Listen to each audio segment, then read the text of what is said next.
За намын удирдах зөвлөлөөс эрүүлсэн Бүрүдав гэдэг нэр дэвшигчдээр өнөөдөр санал хураалт явуулна. За мэдээж хэрэг Бүрүдав гэдэг одоо залуу манай Монгол Ардын намд бэлтгэгдсэн залуу.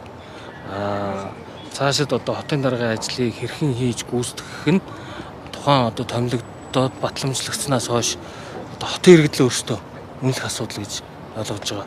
Ер нь бол зөвхөн миний нэг бас боддог юм бол цаашид бид нар энэ хот тосгоны эрх зүйн байдлын тухай хуулийн дагуу нийслэлийн засаг дарга бөгөөд Улаанбаатар хотын захирагч гэдэг албан тушаалыг нэг албан тушаал болгож шууд хотын иргэд сонгогддог ийм эрх зүйн шинжил рүү явах уг нь алхмыг бид хийсэн.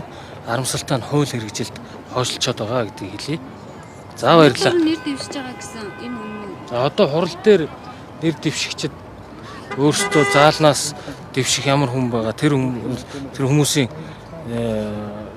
сонгох эрхийн асуудал учраас одоогоор бол би мэдсэн зүйлгүй байна. Би өөрөө орж хурлаа нээгээд удирдаад тэгээд өнөөдөртөө шийдвэр гаргаад явна л гэсэн төлөвтэй. Энэ хотын даргаад ер нь та юу гэж zeg? Яг уу бидэнд хоёр л тулгымцсан асуудал бай. Энэ бол хамгийн гол хоёр асуудал шүү дээ. Олон асуудал байгаа. Нэг нь түгжрэл, хоёр дахь нь агаарын бохирдол. За бид нар бол өнгөрсөн жил нэг агаарын бохирдлыг 30 орчим хувиар бууруулсан. Түгжрлийг нэг 11 хувиар бууруулсан байгаа. Энэ жил бид нар 10,000 айлыг шинээр нэмж газанд холбох ийм гэрээ хийх шатандаа явж байгаа. За үүнтэй холбоотой бас дэд үтс шийдэх асуудлууд байгаа.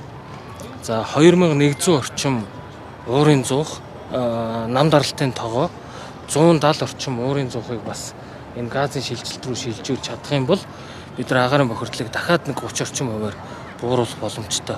Дээр нь Улаанбаатар хотын автомашины бензинийг евро стандарт руу шилжүүлж чадвал мөн агаарын бохирдол буурна гэд ингээд төлөвлөгдсөн эхнээсээ хийгээд хэрэгжээд явж байгаа ажлуудыг үргэлжлүүлнэ гэж бодож байгаа. За төгжрөлтэй холбоотой асуудал дээр туулын хурдны зам, тойрог хурдны замыг цаашид үргэлжлүүлэх ажил хийгдэх баг. За ингэснээр автомашины төгжрлийг одоо байгаагаас 50 орчим хувиар бууруулна гэдэг ийм төлөвлөгөөтэй байгаа гэдгийг л.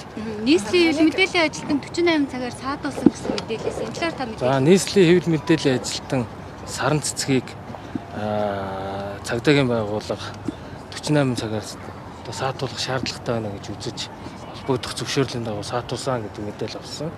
Эргээд 48 цагаар дуусаад одоо бол хэвийн ажиллаа хийгээ явж байгаа. Энэ дээр бол би дахиад хандаж хэлэхэд энэ хэвлэл нийтлэх эрхээ эдэлж байгаа хэвлэл нийтлэх эрхчлөг эдэлж байгаа хүмүүстэй хууль хяналтын байгууллага шалгалт явуулахдаа хуульд нийцүүлж цаашид одоо хяналт шалгалт явуулаасай. Бид нар 1948 оны хүний эрхийн түгээмэл тохиолол 1966 оны иргэний болон улс төрийн эрхийн фактуудад нэгдэж орсон орон. Ялангуяа иргэний болон улс төрийн эрхийн фактад бүгд найрамдах Монгол ард улс 1974 онд илссэн. 1992 оны үндсэн хуулиар одоо хэвлэл нийтлэх эрхчлөөг мөн одоо үндсэн хуулиараа баталгааж болсон. Тэгэхээр энэ дээр одоо кибер халдлага үйлдсэн гэдэг агуулгаар одоо хэвлэл нийтлэх эрхээ эдэлж байгаа хүмүүсийг одоо шалгах нь би бол хуульчийн хувьд энэ бол буруу гэж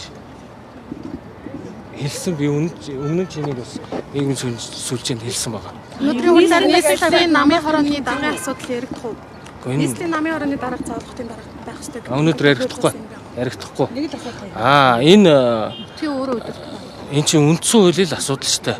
Одоогийн байгаа үндсэн хууль засаг захиргаа нутаг дэвсгэрийн нэгж түүний удирдлагын тухай хууль за мөн нийслэлийн эрх зүйн байдлын тухай хуулиудаар зохицуулж байгаа харилцаа. Энийг бид нар одоо та хэд санаж байгаа бол бид нар 24 онд хот тосгоны эрх зүйн байдлын тухай хуулиар суурин газруудын төвийг бүгдийг хот тосгон болгоё. Тэгээ захирагчийг нь шууд тухайн оршин суугчдаас нь сонгодог болёо. Нийслэлийг 28 он гэхэд одоо шилжилтийн зохицуулт хийж цаашид ер нь тодорхой хуулиудын өөрчлөлтүүдийг оруулдаг энэ шилжилт рүү явъя л гэдэг л ийм зарчим ярьсан. Тий.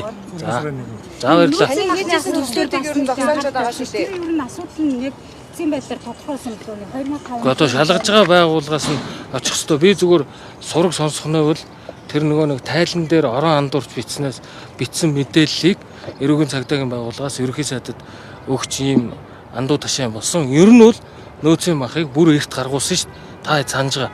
Энэ бүх нөөцийн махыг 4 сард гаргадаг. Тэгээ бид нар өнгөрсөн жил 7-8 мянган тонныг бэлтцсэн шүү дээ. Тэгээ нодлон жил нөөцийн мах зарагдаагүй наадам өргөсөн. 2-3 мянган тонн зарагдаагүй наадам өргөсөн.